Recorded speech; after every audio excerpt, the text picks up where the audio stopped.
Hola, bienvenidos nuevamente aquí a las entrevistas de Tú Mismo y hoy con algo muy especial porque a veces nos ponemos serios, muy serios, y esta vez, bueno, yo creo que el humor va a ser su trabajito y ya me vas a entender por qué. Mira, te presento Julia Arteaga Aguilar. ¿Cómo estás, Julia? ¿Cómo estás ahí en tu Muy casa? bien, Gracias por recibirnos. encantadísima de charlar contigo, que hacía ya un tiempecito. Exactamente, y explicamos a los amigos porque Eh, con Julia, bueno, primero, profesora de yoga, responsable de yogineando.com, que es Yogineando Humor y Yoga en Español. Súper recomendable la página, apuntaros, que es una web pionera en el tratamiento natural y desprejuiciado de la disciplina. Vaya si lo es, ¿eh? Así que después de ver esta charla, mira, échale un vistazo. Ha colaborado con medios como el Yoga Journal, el Yoga en Red, participado, como no, en nuestro Congreso Mediterráneo de Yoga, presentando su primer libro que fue Yoga con Humor, y también en el Wanderers 108 en Estados Unidos. Y vamos a hablar de este segundo libro que acaba de aparecer, El hábito hacia el yogi, Cómo ser constante en yoga, que tú, Julia, ahí, entre el humor y la información, tu experiencia, eh, tienes mucho que compartir. Y mira, creo que en algunos momentos, y yo lo voy a decir, te vas ganando amigos, entre comillas, y en otros no tanto. Eh, por ejemplo, esto está en el principio del libro. Fijaros cuando alguno de vosotros empezáis con este libro, y ella dice, a ver, Julia, un triatlón es una excursión dominguera o a la playa comparado con el yoga. Sin ofender, menos mal, menos mal. Es una frase potente y súper arriesgada.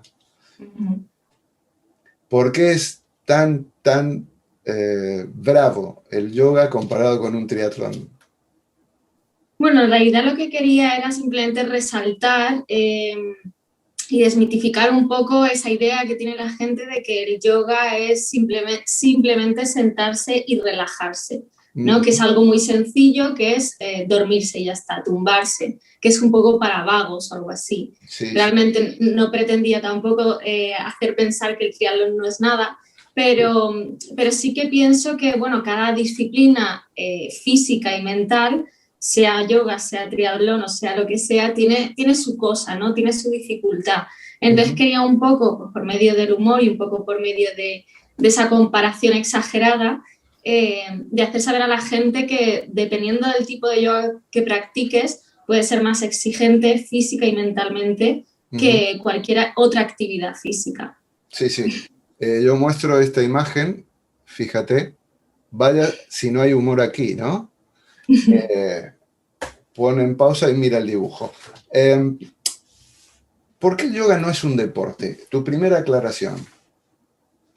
Bueno, primero porque no es competitivo, se Ujú. supone, porque luego sí que han salido competiciones en Estados Unidos de a ver quién hace pues, la postura más extrema, quién llega, quién tiene más flexibilidad o fuerza, ¿no? Ya. Pero esencialmente el yoga no es competición y bueno, todas esas competiciones que hacen de yoga abre muchísimos debates, pero bueno, cualquier persona que se adentra en el yoga no lo hace con el objetivo de ser mejor que nadie, sino de ser mejor persona él mismo. Entonces, partiendo de esa base ya no sería deporte. Y luego, sí que es verdad que tiene en común con el deporte la parte física, pero no se queda ahí. El yoga lo que trata es de ir un poco más hacia adentro, es de, por medio del cuerpo, llegar al interior, a la mente, a las energías. Ujú. Entonces, creo que es el deporte, por mucho que pueda mejorarnos mentalmente, que mejore nuestro bienestar a todos los niveles, no es tampoco su esencia. O sea que creo que ahí difieren bastante. Ujú. Y tampoco es una religión ni una secta. No, luego cada cual hace y llega hasta donde quiere, Ujú. como en todo en esta vida. Pero el yoga no trata de lavarle el cerebro a nadie, o si acaso en el lado bueno, ¿no? O sea, Realmente lo que tratamos es de evitar que nuestra mente fluctúe y Ujú. que se nos vaya hacia sitios erróneos. Entonces, realmente no tratan de meterte nada extraño en la cabeza. De hecho, lo que trata el yoga es de vaciar tu cabeza por un momento y que no haya nada y que estés en paz. Ya, Entonces, y más que nada tampoco es para mujeres jóvenes, como digo yo, modelos fashion, ¿no? ajá. Tampoco matarse en la postura más flexible, doblarse como una goma, eso no es yoga. Ujú, ujú. Efectivamente, sí. Lo que tratamos es de sentir las posturas hasta donde llegamos. Entonces, queremos sentir y no hacer tanto. Ujú. Entonces, al final, las posturas se nos tiene que mostrar un referente, ¿no? Quiero decir, alguien te tiene que mostrar las posturas y visualmente es lo más sencillo. Y luego ya te van guiando con las palabras. Pero realmente tenemos que tener una referencia. Lo que pasa es que muchas veces, si no tienes una referencia digamos, que te lleva hasta lo más profundo, tampoco sabes que puedes ir más profundo. Entonces siempre está ese debate interno como profesor de muestro la postura hasta donde yo puedo llegar o la muestro un poco antes para que no se fuercen. Porque muchas veces, por mucho que les digas no fuerces, intentan hacer exactamente lo mismo que tú. Yo hay veces que doy las gracias por no ser tan flexible como otros profesores porque al menos mis alumnos no intentan llegar tan lejos. Pero como decía, por otro lado es un poco de desventaja porque algunos que son más flexibles que yo no intentan llegar más Mm. a todo su potencial.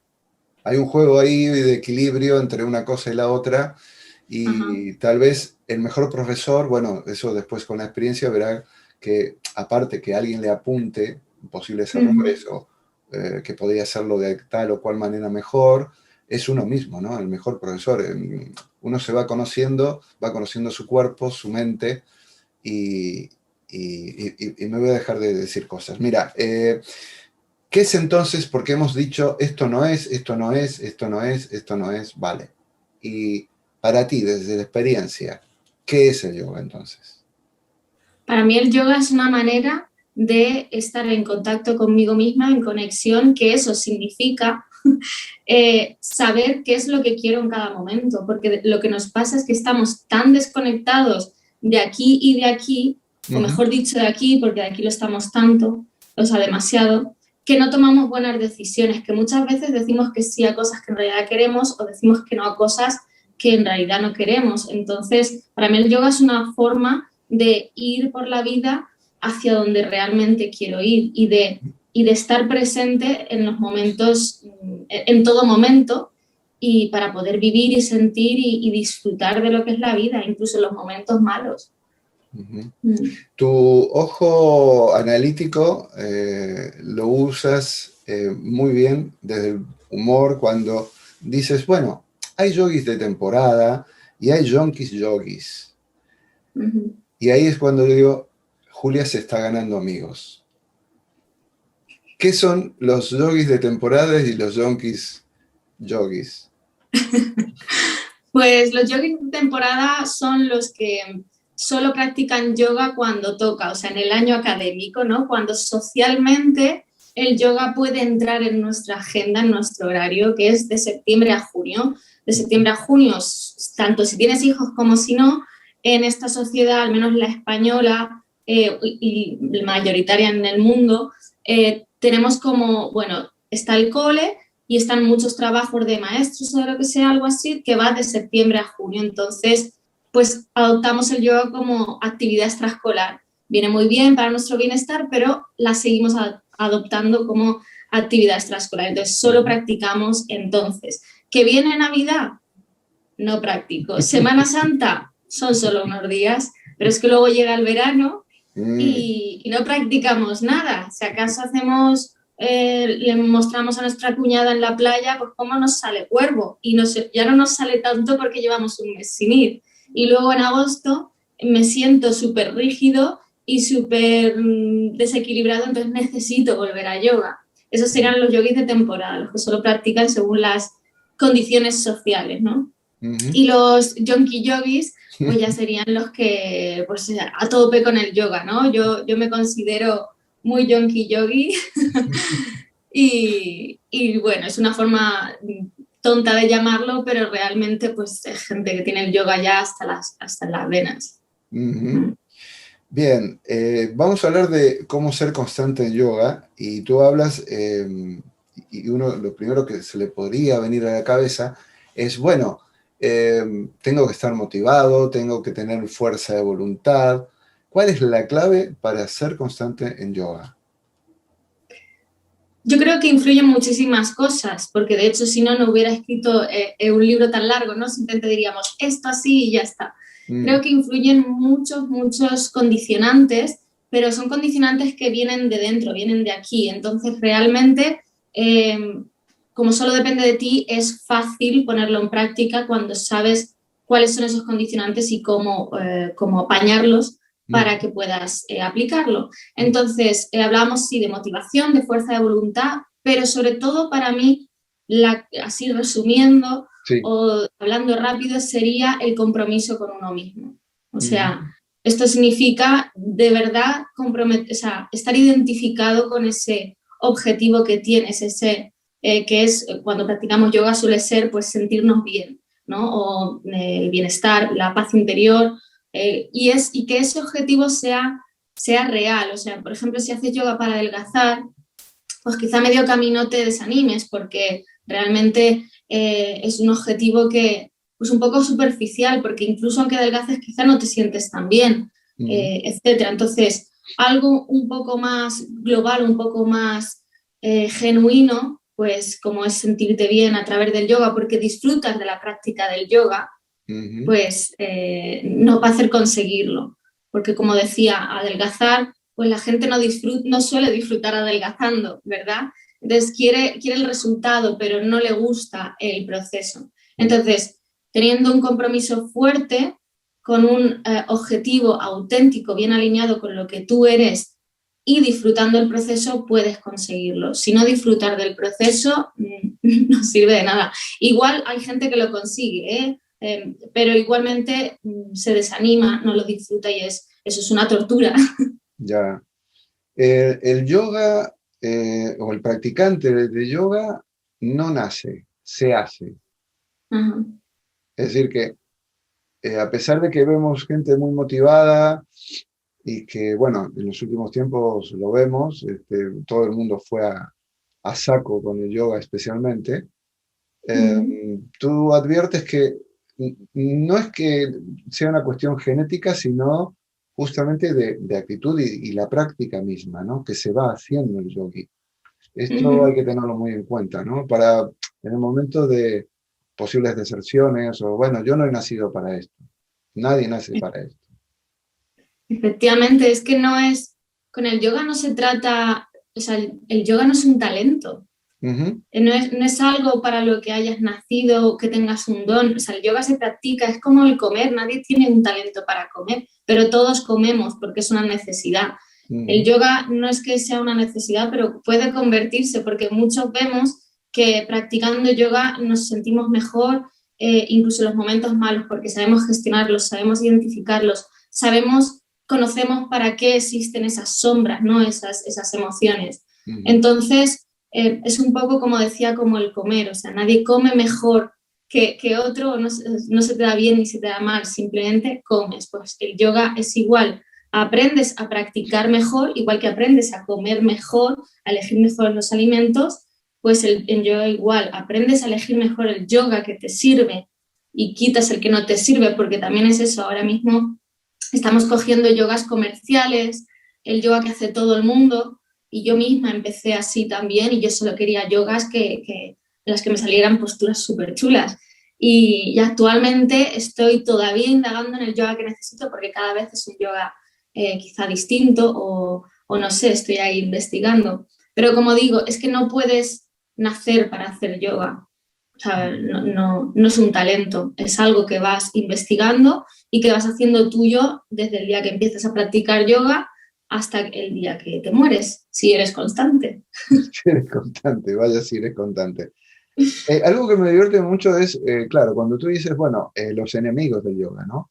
Lo más divertido, lo que me pareció fue esto de la madre haciendo yoga, recibiendo ahora la paz mental, etcétera, etcétera, y el niño atrás que le grita, mamá, me ha pegado, de hermano, obviamente. Este, Ujú. ¿qué pasa con los padres con hijos pequeños que están haciendo yoga en su casa, ¿no? ¿Qué consejos le podrías dar? Pues yo sobre todo, es que la pena es, ¿no? Como hablábamos también antes de esos mitos del yoga, cuando uno se inicia, se piensa que el yoga es una sesión de yoga de asanas de Ujú, 60 minutos, por lo menos 2 veces a la semana, por lo menos. por lo menos. Y luego ya tengas la vida que tengas, el trabajo, las circunstancias familiares, laborales, lo que sea, pensamos que todo el mundo debería practicar ese yoga Ujú, 2 veces o 3 a la semana, o si puede ser todos los días, y bajo ningún concepto debe de ser otro. Y no es así, el yoga se puede practicar de muchísimas formas. Es que se nos olvida que hay ejercicios de respiración, de meditación, que hay canto de mantras, etcétera. Y que un padre, por sus circunstancias, obviamente va a tener menos tiempo, especialmente al principio, que cuando se adapta, cuando pasa de no ser padre a serlo, esos primeros años de locura, obviamente no se le puede exigir 1 hora de yoga todos los días, ni media hora, pero le va a venir mucho mejor esas 5 minutos de meditación cada día que el forzarse y el darle vueltas a la agenda, el discutir con su pareja para que pueda ir a una clase de yoga semanal. En mi opinión, yo, como digo también en el libro, yo no soy madre, ujú. pero tengo muchas madres a mi alrededor y muchos padres, y realmente he visto la diferencia entre los padres que practican 5 minutos al día, sea una postura, sea meditación, sea lo que sea, y los que no hacen nada en absoluto. Porque al final influye mucho más el sentimiento de culpa constante que la relajación que le da uno cuando ha meditado 5 minutos o ha hecho una respiración o una postura. Entonces, es mucha esa diferencia. Yo les pediría que bajen esa autoexigencia y que practiquen un poquito cada día nada más. Ujú. Luego tenemos los trabajólicos, los workaholic, los adictos al Mm. trabajo, ¿no? Eh, ¿Qué solución le propones? Porque claro, esta gente trabaja las 24 horas del día. No tengo tiempo. ¿Qué hago? ¿Qué pueden hacer? Yo me identificaba mucho con ellos, por eso además los puse los segundos, porque al ser emprendedora me intento tener a mi alrededor muchos emprendedores también, y somos personas que pensamos constantemente en el trabajo, mentalmente estamos trabajando todo el día, pero necesitamos descansar. Y bueno, imagínate yo eh, practicar yoga cuando Yo. es tu trabajo. Además, sobre todo los profesores de yoga, es como sentir que estás trabajando todo el rato. Y es muy difícil, de hecho, separar la práctica personal de tu trabajo, de, esta postura para los alumnos, ¿sabes? Entonces, yo a aquellos que trabajan muchas horas y que dicen no tener tiempo para practicar yoga, les daría soluciones también del estilo a los padres. Empieza autoexigiéndote poco, tomando ratitos, una meditación, una práctica de pranayama, de una postura, y luego adoptar una práctica en casa, porque normalmente el problema de estas personas es que no tienen un horario fijo. Entonces, no te puedes comprometer con los horarios de un centro de yoga, especialmente aquellos que solo puedes ir los martes y los jueves a las 7, Ujú. porque en ciudades grandes sí que hay más variedad, ¿no? Tienes un bono y vas cada semana al horario que quieres. Pero como ese no suele ser el caso, pues un yoga en casa online es una maravilla, porque te lo puedes poner a las 7 de la mañana, a las 5, tienes clases de 5 minutos, de 30, y tener luego aparte pues tu rutina de emergencia favorita. Sana también hablaba de tener tu postura favorita, que en días que de verdad que no tienes tiempo, hacer solo esa postura y ya está, etcétera. Bueno, la mínima práctica viable también, que es porque también llega un momento en el que dices, bueno, necesito una rutina de yoga en la que de verdad me sienta que nutre mi cuerpo y mi mente, pero que sienta que he hecho yoga, porque hay mucha gente que solo una postura, su mente no les deja aceptar que eso es yoga. Entonces, pues quizá al principio empiecen con una práctica de 30 minutos, pero luego la irán reduciendo y dirán, bueno, es que realmente puedo resetear mi mente y mi cuerpo con algo más cortito, pero más nutriente. Entonces, Ujú. bueno, les doy ideas de ese estilo. En realidad hay muchísimas opciones, como ves. Vaya, si las hay. Y creo que les va sacando las excusas a aquellos que dicen no tengo tiempo por esto, por esto, por esto, no puedo por esto. Y claro, das claves muy, muy, muy concretas para que todo el mundo que esté interesado y que realmente quiera pueda hacerlo. Me divierte mucho el término de yogi flipao. Yogi flipao.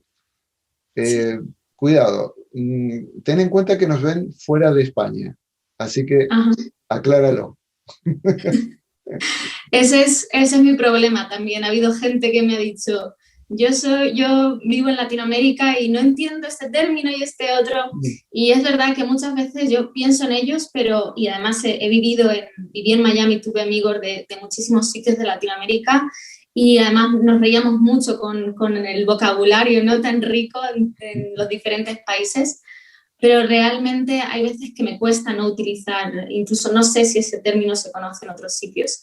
El yogi flipao es ese yogi que solo le interesa las posturas acrobáticas del yoga. O sea, el yoga solo lo quiere practicar para volverse más fuerte, más flexible y que pueda hacerse mejores fotos para Instagram, básicamente. Yo además era esa, o sea, yo empecé siendo ese estilo de yogi, o sea que en mi libro no critico por criticar, sino que la mayoría de las cosas que digo, esto no, es que yo he pasado por ahí. Yo he sido esa yogi flipada, yo me hacía un montón de fotos, intentaba captar el segundo en el que estaba en equilibrio o que era más flexible y realmente eso solo te lleva, uno, a grandes posibilidades de lesión y dos, a una frustración enorme porque ¿y cuando no consigues esa foto o esa postura? Y realmente te aleja tantísimo del yoga, del camino y la esencia de verdad del yoga, que los beneficios son prácticamente nulos. El único beneficio es el de volverte más fuerte y más flexible. Pero realmente no existe, o sea, no es más feliz. No hay ningún estudio que revele que las personas flexibles y fuertes son más felices que los demás. Ya. Sí, además te hace fuerte el ego, más que el Ajá. cuerpo, ¿no? Pero bueno, lo dejamos ahí. Dices que en el camino podemos encontrar algunas heridas que curar, físicas o emocionales. Una linda advertencia de tu parte. Me alegro. Es que yo, sobre todo los primeros años de profesora, aprendí muchísimo, sigo aprendiendo y me considero súper principiante como profesora, pero me sorprendieron dos cosas. Una, que la mayoría de las personas, el 90% de las personas de cualquier edad, vienen con una lesión en alguna parte, en un hombro, en una rodilla, en un pie. Prácticamente todos tienen algo y da igual que tengan 90 años que tengan 10, tienen algo, bueno, 10 no, pero porque mi rango de edad era de los 20 a los 45, sin embargo todos tenían algo, pero es que a nivel emocional también, y hablando un poquito con ellos, incluso durante la práctica ha llorado mucha gente, la mayoría no los he visto, pero me lo han confesado después, porque uno se esconde, yo también he llorado mucho, bueno, mucho tampoco, pero que he llorado alguna vez durante la práctica. Las posturas y las visualizaciones, las meditaciones, lo que te transmite el profesor muchas veces te llega a sitios donde no sabías que tenías ahí algo. Y creo que es muy bueno, es genial porque es cuando de verdad sale, ¿no? Es cuando dices, esto es yoga. Conoces una parte de ti que no sabías que estaba. Y yo creo que eso está genial. ¿Qué hacemos con el miedo a la lesión, a lesionarse en la práctica? Digo, una gente que entra con mucho temor, depende qué cosas admite hacer, otras no tanto. Aquel que venía de la práctica, tuvo un accidente y bueno, ahora en la recuperación no sabe si, bueno, el profesor ahí tiene mucho que ver, ¿no? Hacer la consulta, etcétera, etcétera. Pero ¿qué hacemos en general con el miedo a lesionarse? Yo creo que, y lo que sugiero es ir muy poquito a poco, porque hay mucha gente que, yo la primera, me ha pasado también, cuando nos lesionamos, es como que ya estamos pensando en cuando ya estemos recuperados en lo que vamos a volver a hacer, ¿no? Y no nos damos cuenta que una lesión es una pequeña cicatriz que si tenemos suerte se cura del todo y no deja nada, no deja marca, pero muchas veces sí que deja. Y no es que no podamos volver a hacer ciertas cosas, es que quizá el tiempo para volver a hacerlas es más de lo esperado o menos. Entonces tenemos que volver al presente. Nuestro presente ahora mismo con esa lesión es X, entonces el yoga que necesitaremos es distinto al que hemos hecho hasta ahora. Entonces, como ya quizá mucha gente ha pasado ya por eso, le da miedo o volver a lesionarse cuando ya esté recuperada o hacerse nuevas lesiones. Y yo lo entiendo porque, como digo, he pasado por ahí, pero realmente lo que tenemos que hacer es escuchar más a nuestro cuerpo, o sea, porque el beneficio de escuchar más a nuestro cuerpo no es no lesionarse, es estar más en consonancia y en conexión con nosotros, es poder disfrutar más de la práctica y saber quiénes somos. Y también, obviamente, si no te lesionas, oye, mejor que mejor, porque sigues evolucionando en tu práctica en el nivel en el que estabas. En el nivel me refiero en el nivel emocional, porque nivel físico de posturas o asanas eso da igual, pero que no te interrumpe, digamos, por el camino en el que ibas. Al fin y al cabo, una lesión lo que supone es cambiar de camino, o ir en uno paralelo o uno que se va un poquito más. Pero realmente yo lo que sugiero es la escucha continua, que nos va a venir súper bien para no lesionarnos y para seguir disfrutando de este camino. ¿El cuerpo pide lo que necesita o nosotros le damos lo que creemos que el cuerpo necesita? Lo segundo. Normalmente el cuerpo lo pide, pero no lo escuchamos, lo ignoramos. No estamos acostumbrados, a nosotros nos enseñaron a escuchar palabras y especialmente palabras de fuera. Las palabras de dentro no nos dijeron nada. Y al final les hacemos caso también, pero realmente el cuerpo habla susurrando, habla bajito y no nos dice palabras, nos da emociones, nos da sensaciones. Y cuando las ignoramos nos habla un poquito más alto, pero cuando las seguimos ignorando al final nos da una colleja o sale algo realmente que nos hace parar. A mí personalmente me ha pasado ya muchísimas veces en la vida, cada vez escucho antes al cuerpo, ya no me da tantas collejas, pero alguna que otra sí que ha dado. Entonces yo creo que es importante pues eso, hacerle caso, aprender a escuchar, y eso lo hace el yoga. Lo que pasa es que lo hace cuando ya llevas un tiempo practicando y unas cuantas collejas recibidas. Por eso al principio es muy normal lesionarse en yoga, porque al profesor lo escuchamos a veces, pero a nosotros sí que no nos escuchamos nunca. ¿Y qué hacemos cuando alguna postura no nos sale? Nos enfadamos, ¿no? ¿Cómo manejamos eso? ¿Qué hacemos?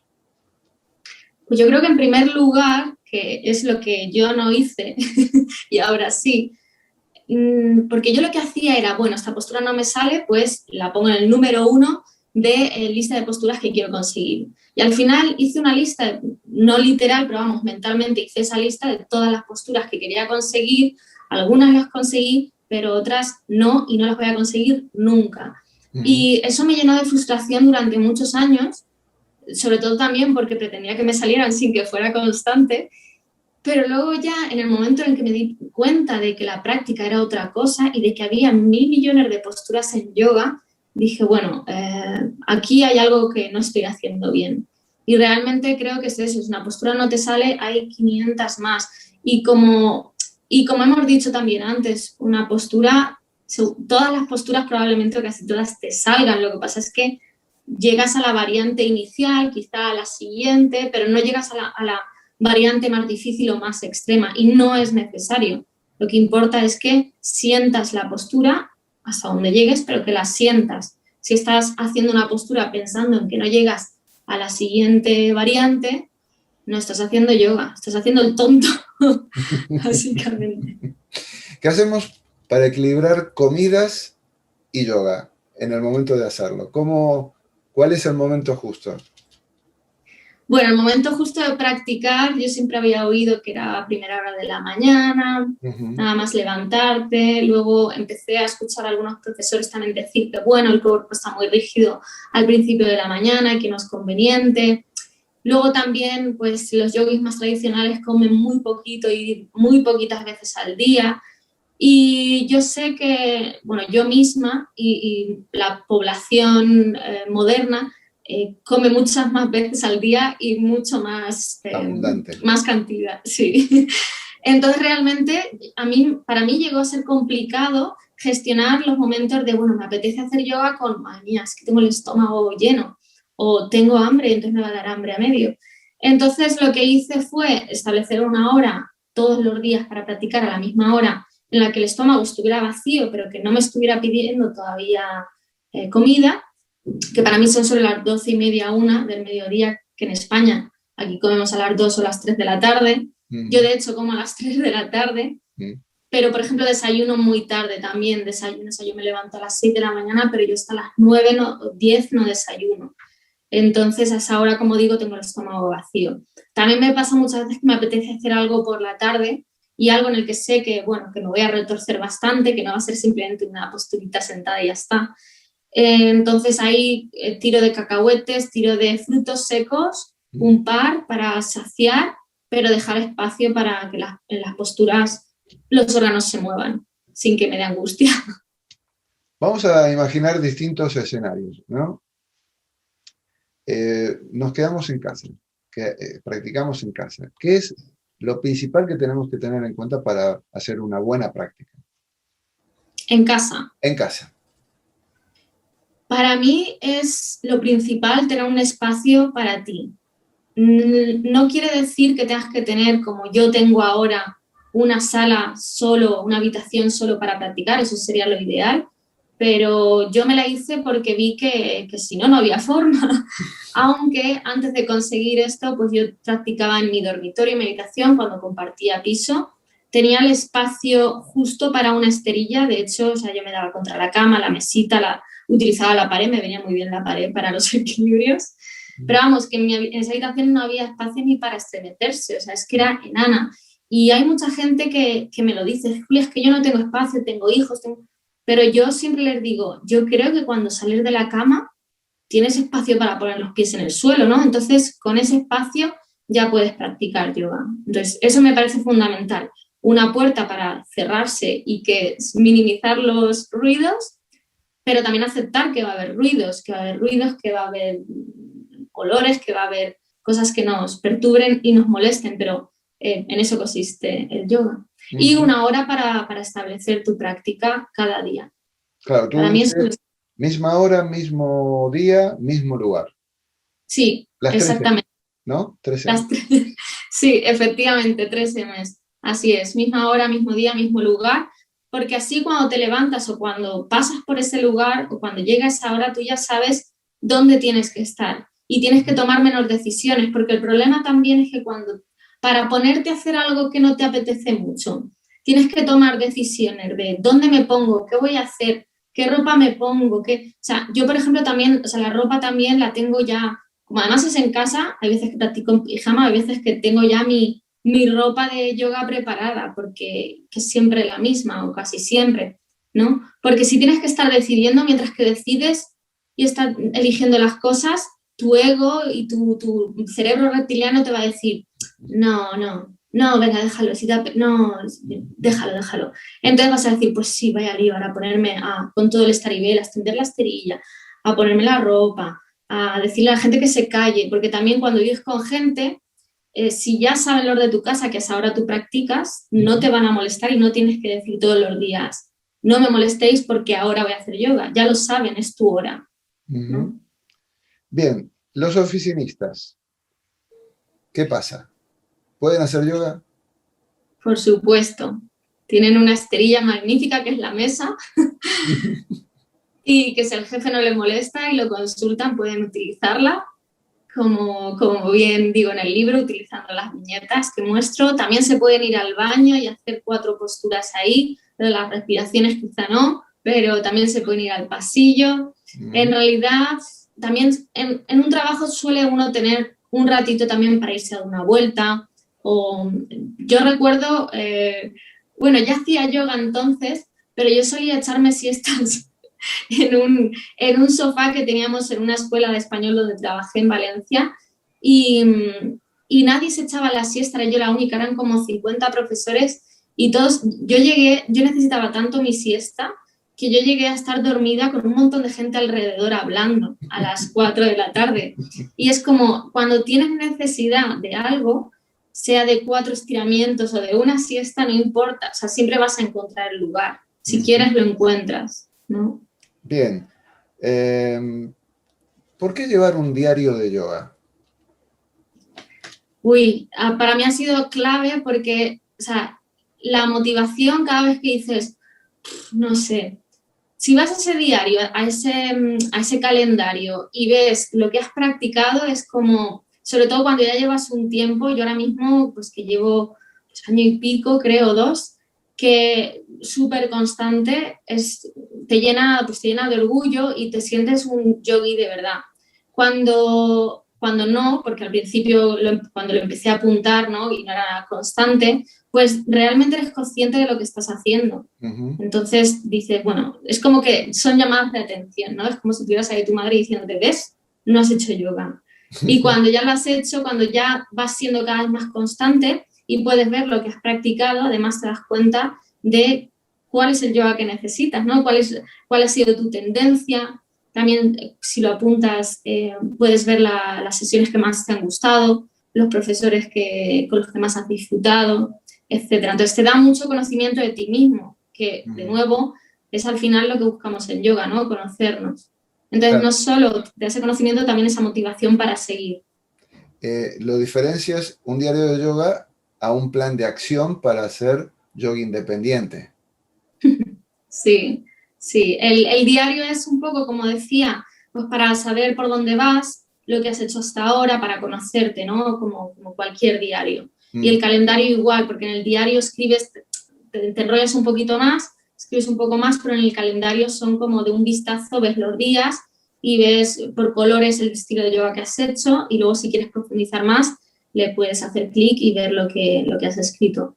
Y lo del yogi plan de acción es más que nada las pautas que yo seguiría pues eso, para empezar a ser constante en yoga, porque lo que no puedes hacer es empezar ya a decir, bueno, me compro una casa, me alquilo una casa con una habitación más y puedes hacerlo, ¿no? Eso estaría genial. Pero yo empezaría pues por analizarme, por ejemplo, ver qué práctica he tenido hasta ahora, ver cuál es el yoga que necesito, ver cuáles son mis circunstancias personales que me impiden hacer yoga, identificar esos enemigos, identificar esas excusas, etcétera. Y bueno, y todo lo que cuento al final en ese yogi plan de acción. Vale, aquí en el hemisferio norte ya estamos llegando al calorcito, el verano y demás, y la gente se va, boom, a la playa, y estoy pensando, se me viene a la cabeza gente que bueno, lo hemos visto, yo he visto gente haciendo yoga en la playa. Otro lugar, ¿no? Habíamos hablado en casa, luego en la oficina, en vacaciones, nos vamos a la playa. No es lo mismo hacerlo en una superficie dura, estable, etcétera, que en la arena, ¿no?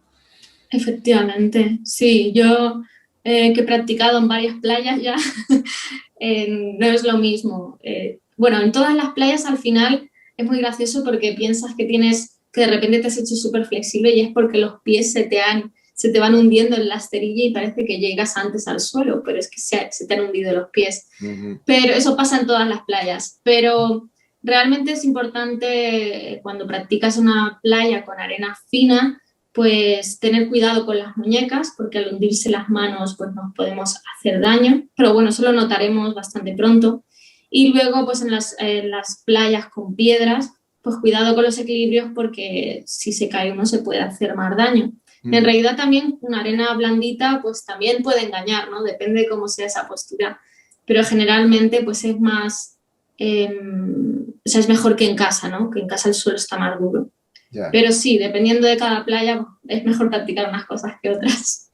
¿Cuáles son los mantras anti-abandono?